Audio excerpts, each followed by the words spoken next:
ఈ యొక్క సంక్రాంతి సందర్భంగా మీరందరూ ఈ జిల్లాలో కోడి పందాలు కూడా బాగా ఉంటాయి. ఇప్పటి నుంచి యువత చాలా ఉత్సాహంగా ఉంటారు. 14 ఏళ్ళుగా నాకు అనుభవం ఉంది మీతో. కోడి పందాలంటే మన నాగరికత కూడా సంస్కృతి సాంప్రదాయంలో ఇదొక భాగం. తమిళనాడులో జల్లికట్టు బాగా చేస్తారు, చిత్తూరు జిల్లాలో జల్లికట్టు కొంతవరకు చేస్తారు.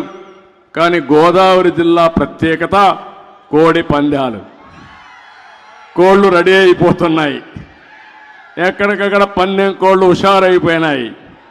రేపు రాబోయే రోజుల్లో ఈ పండుగ రోజున మీరు ఎక్కడెక్కడి నుంచో వస్తారు. ఒక చర్చ చేయాలి.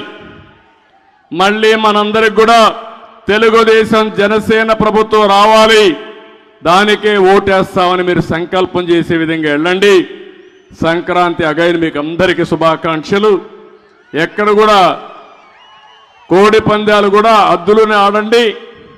ఎందుకంటే అది నేనున్నప్పుడు నేను ఒకటి చెప్పే పోలీసులకి, అది మన సంస్కృతి సాంప్రదాయాలు. కోర్టులో, చెన్నై కోర్టులో కానీ సుప్రీంకోర్టులో కానీ జల్లికట్టు బ్యాన్ చేస్తే తమిళనాడు అంతా ఒకటయ్యి మళ్ళా జల్లికట్టుని వచ్చే విధంగా కేంద్రాన్ని మెప్పించి ప్రత్యేక చట్టం తీసుకొచ్చుకున్నారు. ఇది కూడా మన సాంప్రదాయం.